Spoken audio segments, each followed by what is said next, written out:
आपकी नेशन, ठीक है। उसी तरह दूसरा दूसरा कौन सी चीज है, बताओ। Trend mind. Trend train, mind. शाबाश, बारकल्लाह फीक। ट्रेन माइंड्स हो, आप एजुकेटेड हो, सिर्फ है। हाँ जी।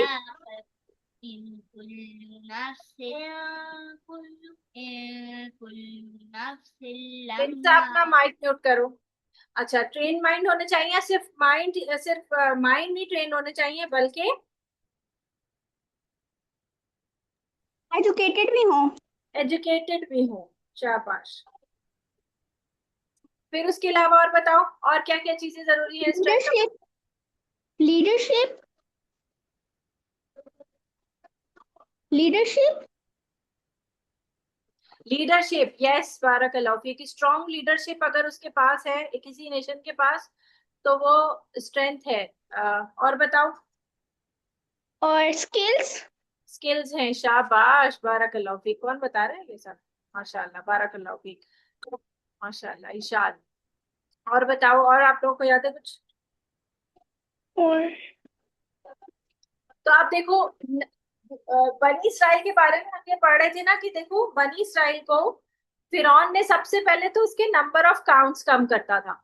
इनके वो देखता था कि जब जब इनकी पॉपुलेशन बढ़ना शुरू है, वो वैसे भी, यानी कि एक तो हमने टाइम वो देखा ना, कि जब उसने नजूमी ने बताया था कि इस साल जो है वो एक बच्चा पैदा होने वाला है, तो उसने उस साल बच्चे मारना शुरू किए थे। उस साल के अलावा भी वो बच्चे मारता था। वो उनके नंबर ऑफ काउंट्स, यानी लड़ने वाले जो लोग होते थे ना, उनको कम करने के लिए उनके वाकई लड़के बच्चे मार दिया करते थे, उनके बॉयज जो है वो मारा करता था, क्योंकि उसे उनके हेड काउंट से प्रॉब्लम। यानी कि सिर्फ लड़कियां ही होती थी। हाँ, सारी लड़कियां नहीं होती थी, लड़के भी होते थे, क्योंकि जाहिर है मुशक्कत के जो काम करवाने होते थे उन लोगों को, तो वो लड़कियां तो नहीं कर सकती। लेकिन वो ज्यादा नहीं होने देता था। वो कहता था कि एक हद से ज्यादा अगर बढ़ जाएंगी, देखो, एक एक एक कौम है जो आपकी गुलाम है, ठीक है। लेकिन अगर गुलामों की तादाद बढ़ जाए और हाकिम कम हो, तो हाकिमों को इस बात से खौफ होगा ना, कि अगर सब मिलके लड़ने लग जाए। आपने देखा होगा कि जब एक दो लोग प्रोटेस्ट करते हैं किसी भी चीज के हवाले से, तो कोई बात नहीं बनती, लेकिन सब मिलके प्रोटेस्ट करते हैं, जब पूरे पूरे शहर बाहर निकल आते हैं और प्रोटेस्ट करते हैं, तो हुकूमत के ऊपर जोर पड़ता है ना। फिर लोग उनकी फिर हुकूमत बात मान जाती है। ऐसा देखा है ना आपने, प्रोटेस्ट होता है तो। यस। तो इसका मतलब ये होता है कि जब इंसान ज्यादा हो जाते हैं, तो दूसरे के ऊपर इसका प्रेशर पड़ता है। समझ आ रही? तो इसका मतलब ये है कि बनी इसराइल के साथ जो हो रहा था, कि उनके बच्चे मारता था वो फिरौन, तो ये इनके माइंड सेट, ये देखो, ये गुलामी का जो माइंड सेट है ना, ये मैं समझाने की कोशिश, क्योंकि मैंने आपको बनी इसराइल की पूरी स्टोरी सुना दी है ना। हमने मनो सलमा वगैरह सब पढ़ लिया है ना? नहीं? नहीं, अभी तो सिर्फ स्टार्ट था। अच्छा, अभी तो सिर्फ अब अच्छा, अभी तो बनी इसराइल शुरू हुआ है, ठीक है। तो ये गुलाम गुलाम जहनियत एक तो इनकी ये थी कि उनके नंबर ऑफ काउंट्स कम किए जाते थे, उनको ट्रेनिंग नहीं दी जाती थी, एजुकेशन उनको नहीं मिलती थी, ठीक है, उनको एजुकेशन नहीं मिलती थी। इसी तरह उनके पास लीडरशिप कोई नहीं रहने देते थे, और जाहिर है, और उनके पास और कुछ भी नहीं था। तो स्ट्रेंथ तो नेशन, वो एज अ उनकी नेशन। इकोनॉमी भी नहीं थी ना मैम। मैम हाँ उनकी जी। इकोनॉमी। हाँ, इकोनॉमी भी नहीं थी ना, क्योंकि जाहिर है जब उन्हें कोई जॉब्स नहीं देंगे अच्छी, उन्हें पढ़ने नहीं देंगे, तो उनकी अपनी इकोनॉमी भी नहीं थी, कुछ भी नहीं था उनके पास। तो ये फिर, ओप्रेस्ड होते थे, ओप्रेस्ड थे ना। जी बेटा, गुलाम थे तो अप्रेस थे। अब ये देखो कि जो फिरौन था ना, ये बेसिकली डिवाइड एंड रूल पर अमल करता था। ये एक जो ये एक फलसफा है, ये एक बहुत बड़ी स्ट्रैटेजी है, कि ये अगर आप किसी के दरमियान में फूट डालना चाहते हैं, तो आप उनको दरमियान में डिवाइड कर दें। सही है। बहुत से लोग इस तरह से खेल रहे होते हैं। किस तरह खेलते हैं? जैसे फर्ज करो कि चार लोगों का ग्रुप है, उनमें से अगर किसी एक शख्स के अंदर ऐसी ऐसी क्वालिटी मौजूद है ना, किसी एक भी लड़की के अंदर, तो वो क्या करेगी? एक लड़की को अपने से ज्यादा दोस्ती बनाएगी और कहेगी बाकियों से इकट्ठी हो जाओ, और और उसको बाकी ग्रुप से काट देगी। अब उससे जो भी बातें करेगी, तो कहेगी उससे बराबर दो, बाकी दो के बारे में बुराइयां करेगी, और कहेगी किसी को मत बताना। और जाहिर है जब दूसरों के बारे में बुराई करेगी, तो दूसरी बंदी भी उसके बारे में कुछ ना कुछ कह देगी। फिर उसके बाद क्या करेगी? वो दूसरी बंदी के पास जाएगी और उसके बाद जाके कहेगी सिर्फ तुम ही मेरी दोस्त हो, और मैं तो किसी से बात ही नहीं करना चाहती, बाकी दोनों को तुम काट दो, और बाकी दोनों से उसको कटवा कर, यानी उससे दोस्ती कटवा के, और फिर उनकी बुराइयां शुरू करेगी, और फिर उसकी बुराइयां अपने पास रख लेगी। ये बात समझ आ रही है? फिर तीसरी के पास जाएगी, और तीसरे से भी यही कुछ कहेगी। टीचर मुझे समझ में नहीं आया। देखो, अगर 4 लड़कियां, ma'am back biting. Back biting तो है। देखो, देखो ये 4 लड़कियां हैं, ठीक है? इनमें से ये एक लड़की जो है ना, ये, इसके अंदर ये वाली क्वालिटी है कि वो डिवाइड एंड रूल खेलती है। सही है? वो क्या करेगी कि वो दूसरी एक लड़की के पास जाएगी और कहेगी, ये दोनों जो लड़कियां है ना, ये मुझे बिल्कुल पसंद नहीं है, और तुम ही मेरी पक्की दोस्त हो, और पता है इन दोनों ने मेरे साथ बहुत बुरा किया, और ये दोनों हैं ही बुरी, और ये भी बुरा है, और मतलब उनकी बुराइयां करें। तो ये वाली बंदी अगर जरा सी भी उसके अंदर थोड़ा बहुत इन दोनों का कोई भी बुराई होगी ना, ये भी शेयर कर देगी इसके पास। अब इसके पास, इस लड़की के पास, इसकी एक कमजोरी आ गई, एक वीकनेस आ गई। ठीक है? क्या वीकनेस आ गई कि अगर ये इसको बिट्रे करती है तो ये फौरन बता देगी इन दोनों को कि तुमने, इसने बुराइयां की थी तुम्हारी। ठीक है? अब क्या करेगी ये बंदी, यही बंदी दूसरी वाली के पास जाएगी। अब इससे कहेगी कि तुम्हें पता है मैं इन दोनों को तो पसंद ही नहीं करती, ये दोनों तो मुझे बिल्कुल पसंद नहीं है, मुझे तो सिर्फ तुम ही पसंद हो, और यही उसके, उन दोनों के बारे में बुराइयां करेगी, और उससे दोस्ती बना के उसकी कोई वीकनेस ले लेगी। फिर उसके बाद जाएगी ये तीसरी वाली के पास, और उसके साथ भी यही कुछ करेगी, और कहेगी कि मुझे ये दोनों लड़कियां नहीं पसंद है, और मुझे तो सिर्फ तुम ही पसंद, और मैं तो सिर्फ तुमसे दोस्ती करना चाहती हूँ, और फिर उसकी भी कोई वीकनेस इसके पास आ जाएगी। अब इस तरह ये इन तीनों के दरमियान रूल कर रही होगी। अब तीनों डरती होंगी एक के ना, इसको अगर हमने कुछ भी कहा तो ये हमारी वीकनेस जो इसके पास है वो ये संभाल करेगी। तो इसको कहते हैं डिवाइड एंड रूल, यानी इसने सबको डिवाइड कर दिया ना, सबको काट दिया ना एक दूसरे से, और फिर रूल कर रहा है। ये बादशाह भी बनी बैठी है, इसके पास सबकी वीकनेसेस आ गई हैं। बात समझ आ रही है? ये दुनिया में ऐसे लोग होते यस। हैं, और लड़कियां ऐसे बहुत ज्यादा करती हैं। तो इस चीज को पहचानने की जरूरत है। ऐसा अगर आपके साथ कोई करे, आप फौरन उससे कहो कि नहीं, मैं तो सबके साथ खेलती हूँ, मैं ऐसे अकेले अकेले नहीं खेलती। ठीक है? मैं मुझे किसी से कट्टी नहीं करती। ये बात होती है ना, फौरन नहीं, उससे कट्टी कर लो, इससे कट्टी कर लो, ये मत कर, ये नहीं होना चाहिए, गलत बात है। तो फिरौन यही खेलता था, डिवाइड एंड रूल, और इसी की वजह से ये बड़ा कामयाब था। इसके पास सबकी वीकनेसेस थी, और ये बहुत बादशाह बना घूम रहा था। अब आपको पता है ना कि ये कौन सी कौम थी? ये इस कौम का नाम पता है ना? सेप्टिकॉम। हाँ जी, ये किप्ती कौम। और ये किस पे रूल कर रहे थे? गुलाम लोग कौन थे? क्या नाम था इनका? बनी इसराइल। जी, बनी बनी इसराइल। इसराइल। बनी इसराइल। बनी बनी इसराइल। जी शाबाश, बनी इसराइल। तो बनी इसराइल जो थे, अब एक एक टाइम आया जब फिरौन को एक नजूमी ने, एक फॉर्च्यून टेलर ने बताया कि भाई इस साल ये जो है तुम्हारे गुलामों में एक ऐसा बच्चा पैदा होगा जो तुम्हारी पूरी बादशाह, तुम्हारा पूरा किंगडम उलट देगा। तो उसने कहा तो उसने कहा कि मैं ऐसा बच्चा पैदा ही नहीं होने दूंगा, और उसने उस साल पैदा होने वाले सारे ही बच्चे मार डाले। अब क्या हुआ कि लेकिन जो मूसा अलैहिस्सलाम थे, जिसकी वजह से ये प्रोफेसी बताई जा रही थी, ये जो क्या कहते हैं, ये जो मतलब जो उसने पहले से बताया था, फॉर्च्यून बताया था, वो मूसा अलैहिस्सलाम अल्लाह ने बचा दिया। और वो कैसे बचाए कि अल्लाह ताला ने मूसा अलैहिस्सलाम की अम्मा के दिल में एक बात मैंने एक बात डाली उन्होंने एक बात डाली, अल्लाह ने, कि इसको संदूक में बंद करो, और एक पीछे से दरिया, उनके घर के पीछे से दरिया गुजरा था, उसमें डाल दो। और दरिया, रिवर नाइल था, दरियाए नील। उन्होंने ऐसे ही किया कि आगे से सारी फौजें आ रही थी, जहां जहां बच्चे हैं वहां वहां से बच्चे पकड़ रहे थे। तो इन्होंने जो है बच्चे को जल्दी से लपेटा, और एक टोकरी में डाल के उसको पानी में डाल दिया। अब पानी में वो टोकरी तैरने शुरू हो गई, डूबा नहीं, तैरता रहा। तैरता तैरता आगे की तरफ, क्योंकि दरिया होता है ना, दरिया में बहाव होता है, आपको पता है, चलता है दरिया। तो दरिया चल रहा था, आगे आगे जाने लगा। अब दिल में थोड़ा डर हुआ कि बच्चा कहाँ चला जाए, पता नहीं। तो जो है, अब उनकी बड़ी बहन को, वो थोड़ी बड़ी थी, उनसे 10-12 साल की बहन थी, उसको भेजा साथ साथ कि देखो देखो कहाँ जाता है, बास्केट कहाँ तक जा रही है। तो बच्ची साथ साथ किनारे किनारे चलते चलते देखती रही, तो देखा कि वो पीछे से महल ही के पीछे चला गया। जहां महल था फिरौन का, उसके महल के पीछे वाली जगह पर ही बास्केट जाके वहां पर रुक गई। अब अल्लाह का करना था ना ये। तो वहां पीछे जो फिरौन की बीवी थी, जो मलका थी, वो बैठी हुई थी अपनी कनीजों के साथ। तो वो देखा कि अरे ये किस तरह की बास्केट चली आ रही है। तो कहा कि जाओ कनीजों को हुक्म दिया, ये उठवाओ जरा। तो उठवाया तो उसके अंदर से बड़ा प्यारा सा बच्चा निकल आया। मूसा अलैहि सलाम के चेहरे पर अल्लाह ताला ने ऐसी मोहब्बत रखी थी, जो शख्स उसको देखता तो मोहब्बत में मुब्तला हो जाता, ये अल्लाह की तरफ से था। तो तो मलका तो मूसा अलैहिस्सलाम की मोहब्बत में गिरफ्तार हो गई, कितना प्यारा बच्चा है, इसको तो मैं अपना बेटा बनाऊंगी। उस वक्त को कोई इनका बच्चा ही नहीं थे।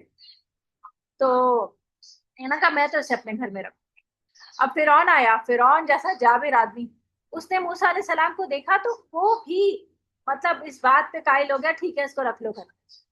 हालांकि वो ऐसा जाबिर के एक भी बच्चे को ना छोड़े, और उसको अंदाजा था कि ये बच्चा कहीं मतलब इधर उधर से आया है तो यकीनन ये गुलाम कौम का ही होगा। लेकिन उसने भी इजाजत दे दी अल्लाह की तरफ से। देखो कैसे उस अल्लाह ताला ने बचाना था, तो जालिम ही के दिल में ऐसे अल्लाह ताला ने मोहब्बत डाल दी या रहम डाल दिया कि मूसा अलैहिस्सलाम बच गए। और कहाँ पले? फिरौन के अपने घर के अंदर पले। अब क्या हुआ? टीचर, हाँ बेटा। वो दाढ़ी वाला क्या सीन है? हाँ बता रही मुझे दाढ़ी। एक होता है ना, हज़रत मूसा अलैहिस्सलाम फिरौन की दाढ़ी खींचते हैं। वो बस बहुत सारी ज़ईफ बातें बेटा कुरान और हदीस से नहीं मिलती हैं। वो कोयला खा लिया था या दाढ़ी पकड़ी थी, ऐसा कुछ नहीं है। बहुत सारी बातें हैं, वो वैसे ही है।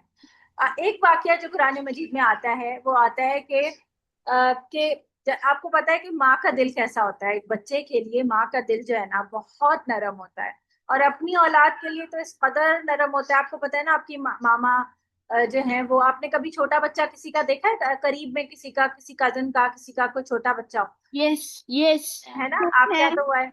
हाँ जी। तो जो छोटा बच्चा होता है उसके लिए हम, आपने देखा होगा कि उसकी जो मदर है, जो भी आपकी आपकी मदर हो या कोई भी, वो कितनी सैक्रिफाइस करती है, कितना ज्यादा, कि वो इधर खाना खाने बैठती है, इधर बच्चा, इधर खाना बनाना बैठती है, इधर जो है वो बच्चा वॉशरूम करके बैठा होता है, डायपर ठंडा करके। या फिर ये कि उसी टाइम बच्चे को भी भूख लग जाती है, तो अपना खाना छोड़कर जो है बच्चे को खिला पिला रही है। इसी तरह सो रहे हैं तो वो बच्चा रो रहा धो रहा है, और उसको उसको फिर देख रहे हैं, उसका उसका ख्याल करें। मतलब हर जगह जो है वो बच्चे को कंफर्ट दिया दे रही होती है माँ, और अपने कंफर्ट को सेक्रीफाइस करके। तो अब यहाँ जब बच्चा दूर ही चला जाए, तो आपको पता है माँ का दिल कैसा होता है। माँ का दिल ऐसा होता है कि फट जाए दिल, माँ का दिल फट जाए, और माँ से बर्दाश्त ही ना हो। तो मूसा अलैहिस्सलाम की मामा का दिल ऐसे ही हो रहा था कि जैसे दिल फट जाएगा, मेरा बच्चा मुझसे दूर हो गया है। तो अब क्या हुआ, वहां पे बच्चा रोए। अब बच्चा रोने लगा तो बच्चे को जाहिर है भूख लगी है, छोटा बच्चा है। अब उस जमाने में पाउडर मिल्क वगैरह तो होते नहीं थे। अब किसी दाई को बुलाया गया कि भाई दूध पिलाए इस बच्चे को, तो वो बच्चा किसी किसी दाई से दूध ना पिए, बच्चा रोए जाए रोए जाए। अब कितने सारे लोगों ने जो है वो कोशिश कर ली, लेकिन बच्चा दूध ना पिए। तो अब वो जो लड़की थी ना, जो बहन थी, वो दूर से जब जा इधर उधर देखी तो महल में चुपके से चली गई। तो वो दूर से देख रही थी ये सारा सिलसिला, तो कहती है मैं आपको एक दाई बताती हूँ, और मैं उसको बुला लाऊं, वो दाई, वो इसका उसको दूध पिलाए, शायद हो सकता है वो इसकी उसका दूध पी ले। तो मलका तो उस वक्त परेशान हो रही थी इसके दोस्त के रोने से, बच्चे के रोने से। कहती हाँ हाँ बुला ला बुला ला। फौरन भाग के जाके अपनी माँ को बुला लाई। माँ ने बताया नहीं कि ये मेरा ही बेटा है। तो फौरन जब उसको दूध पिलाया तो बच्चे ने फौरन एक्सेप्ट कर लिया। तो जाहिर सी बात है, वो तो उन्हीं का बेटा था, बेटे थे। तो मूसा अलैहिस्सलाम इस तरह अल्लाह ताला ने उनकी माँ से भी उनको यूनाइट कर दिया, अपनी ही माँ के पास ही रहे। मतलब इस तरह के वो बस जाती थी, उनको दूध पिलाती थी, वापस आ जाती थी। तो एक तरह से उनका अपनी माँ के साथ भी अच्छा ताल्लुक रहा, ऐसा नहीं कि माँ से दूर कर दिया। अल्लाह ताला ने कैसा रहम किया देखें। तो अब यहाँ पर ये वाला वाकया एक आता है, और वो जो वाकया आता है ना बेटा कि वो कि उन्होंने कोयला खा लिया था, इसलिए उनकी जबान जो है वो तुतलाते। मैम एक दुआ भी है ना मैम, रब्बी इश्रह ली वाली? हाँ हाँ बिल्कुल है, वो आगे आएगी। अच्छा, ये जो वाला वाकया है ना, जिसमें कोयला वाला वाकया है, कि जिसमें उन्होंने कोयला खा लिया था, आप लोगों ने शायद सुना हो, तो इसलिए वो शायद यस। बिल्कुल तो बतलाते थे। ये वाकया गलत है, झूठा है, ये ऐसा नहीं है, ऐसा नहीं हुआ था। ठीक है। ऐसा कुछ नहीं हुआ था कि बच्चे के सामने कोयला और जवाहिरात रखे थे और बच्चे ने कोयला मुंह में डाल दिया, ऐसा कुछ नहीं था, ठीक है। ये नहीं हुआ था। कोई ऐसे कर सकता है? आप सोचो किसी बच्चे के सामने कोई इस तरह अंगारे रख दे और कोयला रख दे, बच्चा मुंह में डालने से पहले ही हाथ जल जाएगा। आपने आपने कभी नोटिस किया है? कभी आपने कोयला कोयला गरम गरम उठाया है? कभी मामा ने कोयला धुआं धुआं लगाया है? बारबेक्यू किया है कभी घर में? बहुत पहले। हाँ, तो जब हाथ कोयले की हीट इतनी दूर तक आ रही होती है, इतना गर्म हो रहा होता है, बच्चा हाथ में उठा के मुंह में भी डाल लेगा इतनी जल्दी, और उसका हाथ नहीं जलेगा। तो ये बिल्कुल झूठी बात है। तो अब क्या हुआ कि जो है बच्चा बड़े, अब मूसा अलैहिस्सलाम जवान हो गए। जवान हो गए। अब उनको पता था कि वो जो है बनी इसराइली हैं, मतलब बनी इसराइल की कौम से हैं, और फिरौन जो है वो मतलब किप्ती कौम का है, इनको अंदाजा था, इनको पता था। अब क्या हुआ कि जो है दो आदमी लड़ रहे थे। एक बनी इसराइली था और एक किप्ती था। ये दोनों लड़ रहे थे। और और जो बनी इसराइली था ना, ये बनी इसराइली हो गया और ये किप्ती हो गया। तो जो बनी इसराइली था जोर जोर से चिल्लाने लगा, मुझे बचाओ मुझे बचाओ। तो मूसा अलैहि सलाम ने उसको, और इतनी जोर जोर से चिल्ला था जैसे पता नहीं उसका गला दबा रहा है।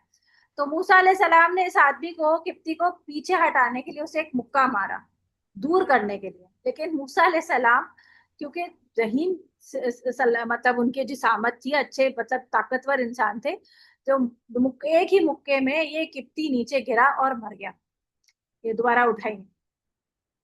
मूसा अलैहि सलाम की नियत नहीं थी इसको मारने की, मगर ये गलती से मर गया। और ये जब मर गया तो बहुत परेशान हुए और जल्दी से भाग गए वहां से, डर गए थे ना, तो भाग गए वहां से। बनी इसराइली भी भाग गया। अब जाहिर है मरा होगा तो लोगों को पता भी चला होगा, कितनी लोगों के जो भी जिनका भी बंदा होगा उन्होंने उसको दफना वफना दिया जाए, जो भी करते होंगे। अब कुछ दिन और गुजर गए, फिर उसके बाद क्या हुआ, फिर दोबारा देखा कि यही वाला आदमी बनी इसराइली दोबारा किसी और बंदे से लड़ रहा था। अब कौन था जो भी था, उससे वो इम्पोर्टेंट नहीं। तो किसी और से लड़ा था, फिर ऐसे ही चिल्ला रहा था, मुझे बचाओ मुझे बचाओ। मूसा अलैहि सलाम ने देखा तो कहा कि तुम्हारा यही काम है, इसको पकड़। और उसको पकड़ के ना थोड़ा मारना शुरू किया कि तुम्हारा यही काम है, तुम यही करते रहते हो, सारा वक्त लड़ते हो। और जो है मतलब जाहिर है पिछला वाला गुस्सा भी था उनको कि उनकी इसकी वजह से वो एक बंदा मर गया। तो इस आदमी ने इतना मतलब बेवकूफ दोस्त जिसको कहते हैं ना, ये कितना बदतमीज था। इसने कहा कि अच्छा तो तुम मुझे भी उसी तरह पकड़ रहे हो ना जैसे तुमने किप्ती को मारा था। यानी तुम मुझे भी उसी तरह मार देना चाहते हो जैसे तुमने उस दिन वो किप्ती को मारा था। तो लोगों के एकदम कान खड़े हो गए कि अच्छा, किप्ती को इसने मारा था। आपने कभी ये कहावत सुनी है, बेवकूफ दोस्त से अक्लमंद दुश्मन अच्छा? सुनी है ये बात? जी। क्या मतलब होता है इससे, इसका? जुनैरा, जुनैरा को पता है? जी मिस, मतलब क्योंकि बेवकूफ दोस्त जैसे आपको और ज्यादा मुश्किल सिचुएशंस में डाल रहा होता है। और अक्लमंद दुश्मन मतलब कैसे जैसे जो अच्छा? आप, तो अक्लमंद दुश्मन अच्छा कैसे? तो दुश्मन है ना,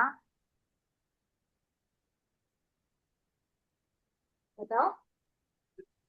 कि जितना वर्स्ट आपके साथ एक बेवकूफ दोस्त करता है, वो एक अक्लमंद दुश्मन भी नहीं करता। नहीं नहीं, अक्लमंद दुश्मन आपको जब जितना जैसे भी तंग करता है, जो भी, उससे आप उसकी ट्रिक्स एंड टैक्टिक्स सीखते हो, आप उससे होशियार होते हो, आपको खुद भी फिर इस तरह की चीजें से बचना और डील करना आ जाता है, ठीक है। और जो बेवकूफ दोस्त होता है ना, वो आपके साथ नादानी में आपका बहुत ज्यादा नुकसान कर रहा होता है। तो हमेशा बेवकूफ दोस्त से, जैसे ये जो बेवकूफ दोस्त था, इससे, ऐसे बदले से बचना चाहिए। ऐसे दोस्त आपको दुनिया में बहुत मिलेंगे। ऐसी बहुत सी लड़कियां होंगी, आपको लगता है कि मेरी बहुत बेस्ट फ्रेंड है, लेकिन वो बड़ी बेवकूफ है। आपका नंबर किसी दूसरे लड़के को दे दे, आपको फंसा दे, आपके नाम से किसी और को लेटर लिख दे, और कहे कि नहीं मैं तो मजाक कर रही थी, ऐसी मजाक मजाक में, और बेवकूफी में करती चली जाए। तो इस तरह की बातें, मतलब बेवकूफ दोस्त आपके लिए बहुत खतरनाक होता है। तो हमेशा जहां आपको महसूस होना कि कोई आपकी दोस्त या जो है वो ज्यादा बेवकूफ है, उससे आप जरा फासला करें।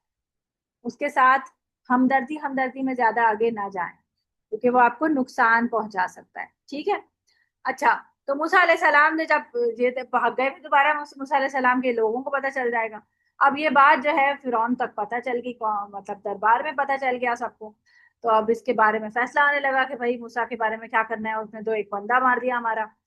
तो इधर यही किप्ती लोगों में कोई एक शख्स था जो कि मूसा अलैहिस्सलाम का खैर ख्वाह था।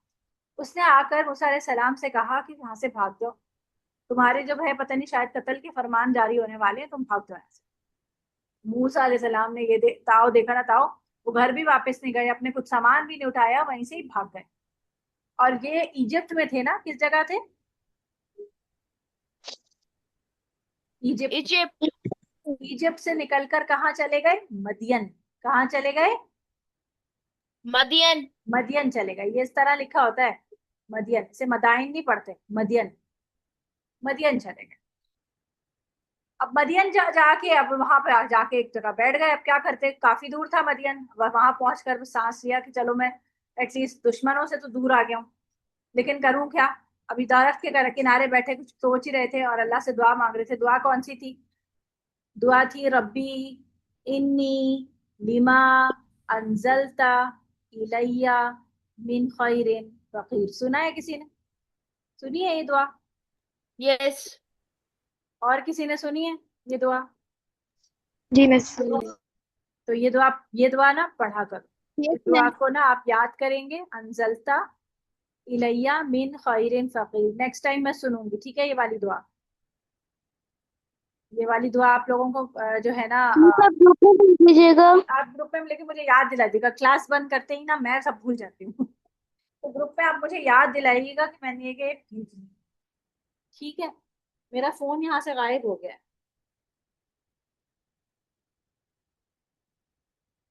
तो अब जो है हुआ कि इन्होंने ये दुआ मांगी अल्लाह ताला से। इसका मतलब पता है क्या होता है? कि अल्लाह जो भी खैर तू मेरी तरफ नाजिल करेगा मैं उसका मोहताज हूँ। यानी अल्लाह ही से मांग रहे हैं बस। फिर उसके बाद यहाँ बैठे हुए थे कि अचानक देखा कि एक बराबर में यानी थोड़ी सी दूर एक कुआं है। कुआं पता है ना क्या होता है? इसमें वो यूसुफ अलैहिस्सलाम को डाल दिया था। उस कुएं के पास लोग अपनी गाय बकरियों को, अपने मतलब जो भी अपनी शीप्स होती हैं, उनको पानी पिला रहे थे। और दूर दो लड़कियां खड़ी थी जो जिनके पास कुछ बकरियां थी और उसको उनको पीछे कर रही थी, पानी के पास नहीं जाने दे रही थी।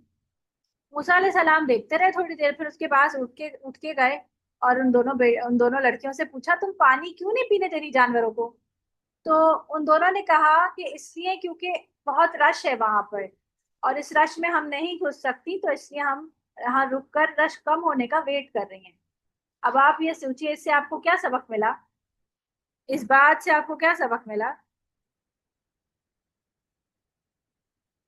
दो अकेली लड़कियां थीं और कुएं पे बहुत सारे आदमी थे और ये काम लड़कियों ही को करना है। आदमी में नहीं घुसना चाहिए। हाँ जी। लड़कियों को आदमी में नहीं घुसना रश चाहिए। हो और आदमी हो, ऐसी जगह पे नहीं घुसना।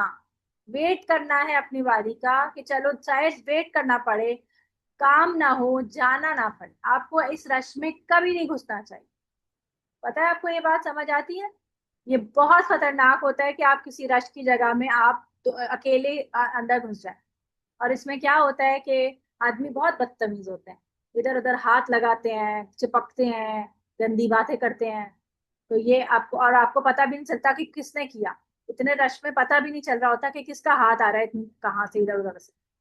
तो ये बहुत बहुत ही ज्यादा, और ये लड़की के लिए बहुत ज्यादा ट्रॉमेटिक होता है। ये बात बहुत बुरी लगती है किसी भी शरीफ लड़की को।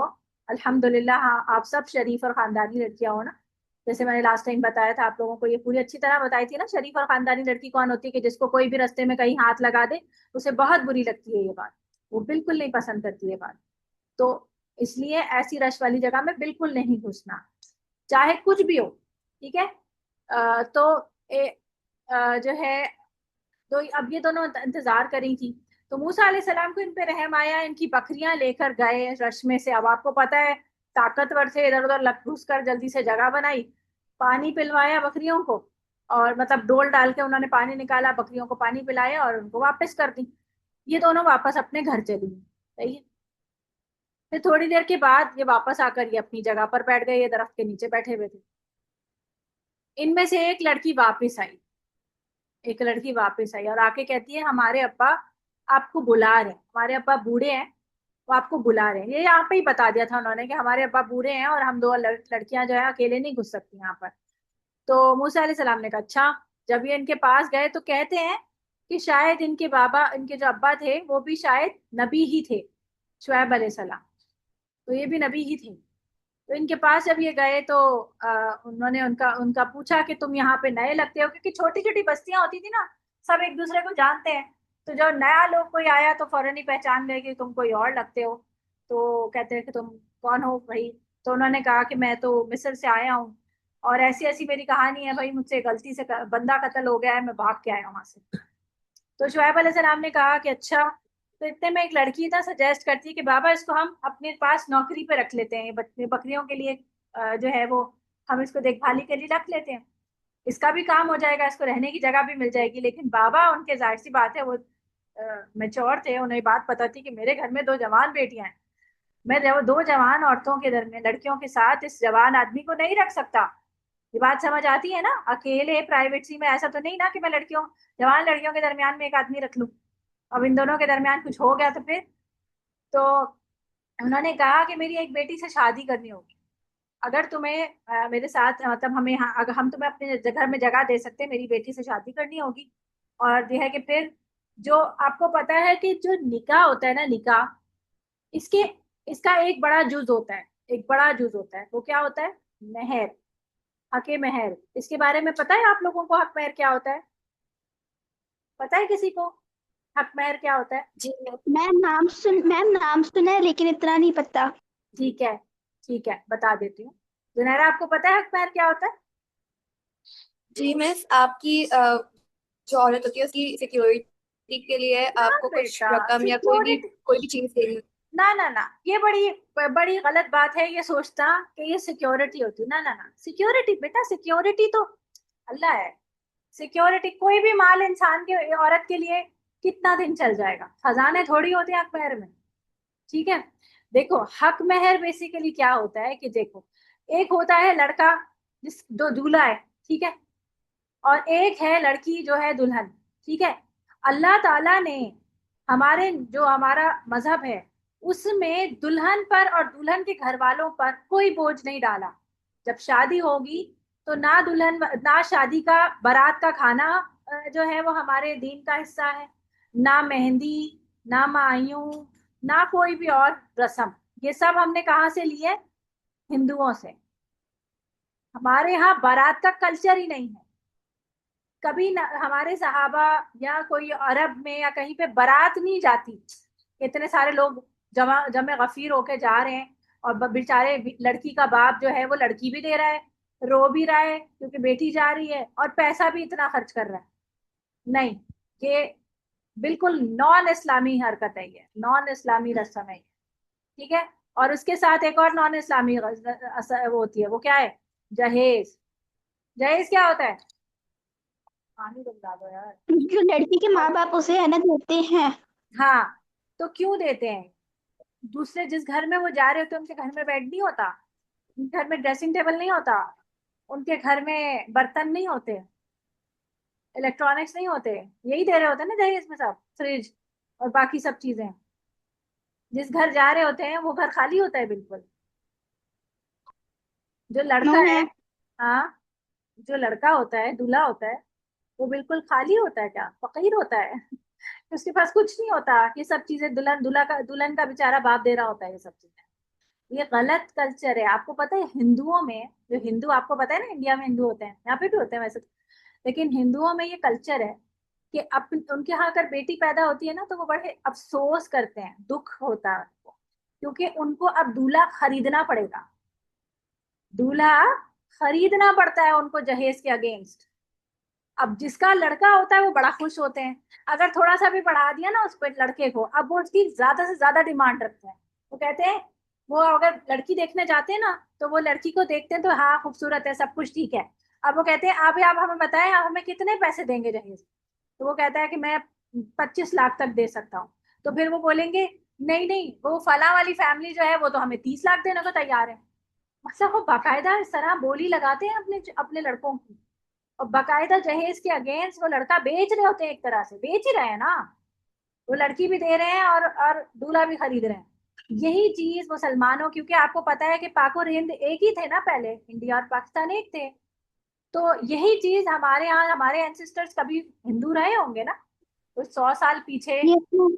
तो वो हिंदुओं से, और फिर ये कि मुसलमान भी हिंदुओं के साथ रह रहकर काफी सारी कल्चर्स हम अडॉप्ट कर लेते हैं, तो बहुत से चीजें हमने अडॉप्ट की और वो अभी तक भी हमारे कल्चर का हिस्सा है, कि हम वो मेहंदी, माइयों, शाइयों, और क्या होता है वो आजकल शलीमा, और पता नहीं क्या क्या करने लग गए हैं हम, और जहेज और वो सब कुछ। और जहेज में क्या होता है, लड़कियां कपड़े जो आपने आपके आसपास कभी किसी की शादी हुई है जिसकी शादी की तैयारियां कराई हो कभी आप लोगों ने? किसी की देखी है शादी की तैयारियां होते हुए? Yes ma'am. बेटा कम पंखे कम करो, हाँ। इस अच्छा, तो उसमें आप देखते हैं, क्या देखते हैं, क्या होता है शादी की तैयारियों में?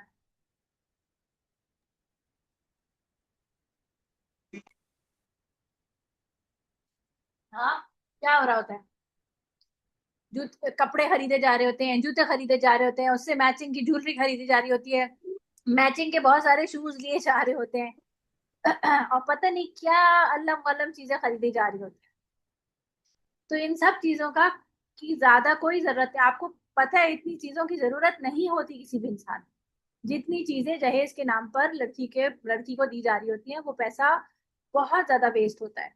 उससे बेहतर है कि अगर आपने पैसा देना ही है तो बच्ची को कैश में, कैश जो है उसके अकाउंट में डाल, ताकि बाद में जब भी उसे किसी और चीज के लिए जरूरत हो तो वो बच्ची इस्तेमाल कर दे, जो लड़की है वो इस्तेमाल कर दे। ठीक है, तो अब हके महर क्या होता है, अब अल्लाह ताला ने जब ये सब चीजें हम पे फर्ज नहीं की, तो दूल्हे के ऊपर, क्योंकि देखो खुशी किसके घर में आ रही है, एक्स्ट्रा बंदा किसके घर में आ रहा है, ये बंदी तो बेचारी अपने घर से जा रही है, इसका घर तो खाली हो रहा है ना, अम्मा अब्बा का घर खाली हो रहा है, लेकिन खुशी किसके घर में आ रही है, दूल्हा के घर में। तो अल्लाह कहते हैं तुम्हारे घर में इतनी बड़ी खुशी आई है, एक दुल्हन आई है, तुम्हारा निकाह जो है वो तुम्हारे दीन को कंप्लीट करने वाली चीज है, दीन को मुकम्मल करने वाली चीज है, पता है आपको ये बात, ये एक दीन का बहुत बड़ा फरीजा है। तो ये तुम्हारा दीन मुकम्मल हुआ है, खुशी है, खुशी में तुम क्या करो, अब तुम पैसा खर्च करो, ये लड़के के ऊपर है। तो फर्ज क्या है, वलीमा, ये फर्ज है, वाजिब, इसको करना चाहिए। और वलीमा जो है वो आपने, वो दूल्हा करता है, ठीक है, वो खाना खिलाएगा, वो अपने लोगों को बुलाए, लड़की वालों को बुलाए, या सिर्फ 4 लोगों को बुला के वलीमा कर दे, बस वलीमा खिलाना है, ठीक है। दूसरा, जो निकाह का जो एक मेन जुज होता है, इसमें भी पैसा कौन खर्च करता है, ये हक महर होता है। ये बेसिकली रकम होती है, लेकिन कुछ लोग सोने कीमत में भी दे देते हैं। ये रकम होती है और ये दूल्हा जो है वो दुल्हन को देता है एज अ गिफ्ट, सही है, ये गिफ्ट होता है, ठीक है। देखो एक औरत, एक लड़की अपनी इज्जत को संभालती है, जैसे अभी हया है ना, हया की बात हमने की, यहाँ 2 लड़कियों की मैंने हया आपको बताई, इसी तरह आप भी माशाल्लाह हया वाली लड़कियां हो, आपने अपनी इज्जतों को महफूज रखा, अपनी हया को महफूज रखकर, अब आप जो है वो कोई भी लड़की जो है वो अपने शौहर के पास यानी दुल्हा के पास जाती है, तो आप उसको पूरा राइट देती है ना कि तुम मुझे हाथ भी लगा सकते हो, तुम मेरे पास भी लेट सकते हो, हर चीज का राइट दे रही है ना, तो अब उसको इस राइट देने पर एक गिफ्ट दिया जा रहा है, इसको हके महर कहा जा रहा है, जो दूल्हा देगा खुशी में। ये कोई सिक्योरिटी नहीं है, इससे ये नहीं है कि सिक्योरिटी कब होगी, क्या लड़का छोड़ देगा या अल्लाह माफ करे कि निकाह निकाह खत्म हो जाएगा तो क्या आपको हक महर मिलता है?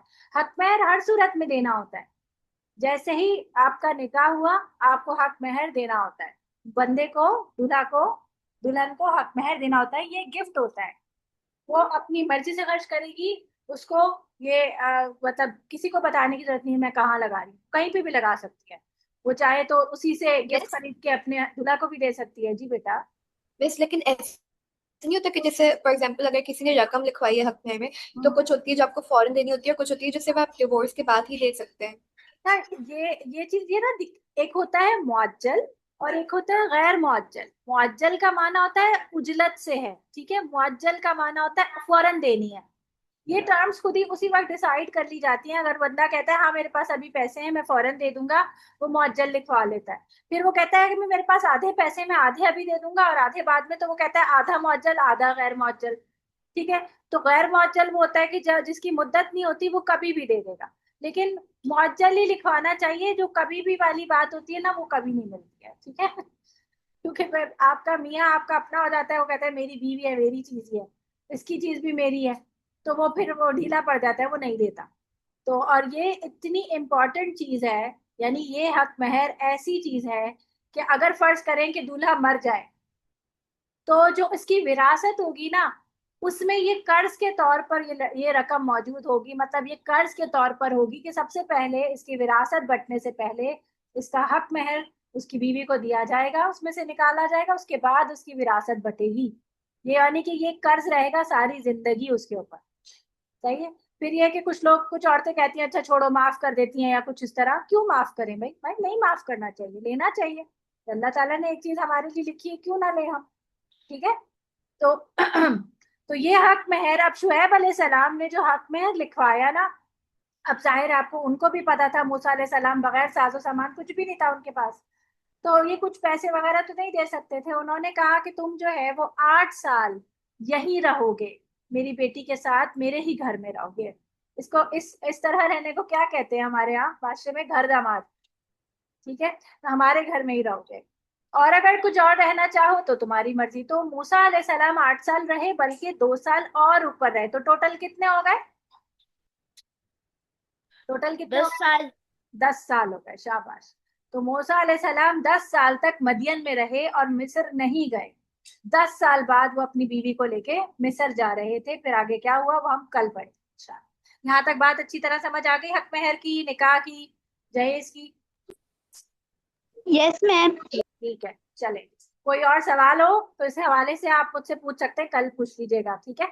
कोई भी सवाल आपके जहन में आए तो मुझसे पूछ लिया करें, और आउट ऑफ द कॉन्टेक्स्ट भी अगर आपके जहन में कोई सवाल आया करे तो बेटा पूछा करो, क्योंकि सवाल जो है वो आधा इल्म होता है, ठीक है। चलो, सुब्हानकल्लाहुम्मा व बिहम्दिका अशहदु अल्ला इलाहा इल्ला अंता अस्तगफिरुका व अतूबु इलैक। अस्सलामु अलैकुम व रहमतुल्लाहि व बरकातुहू।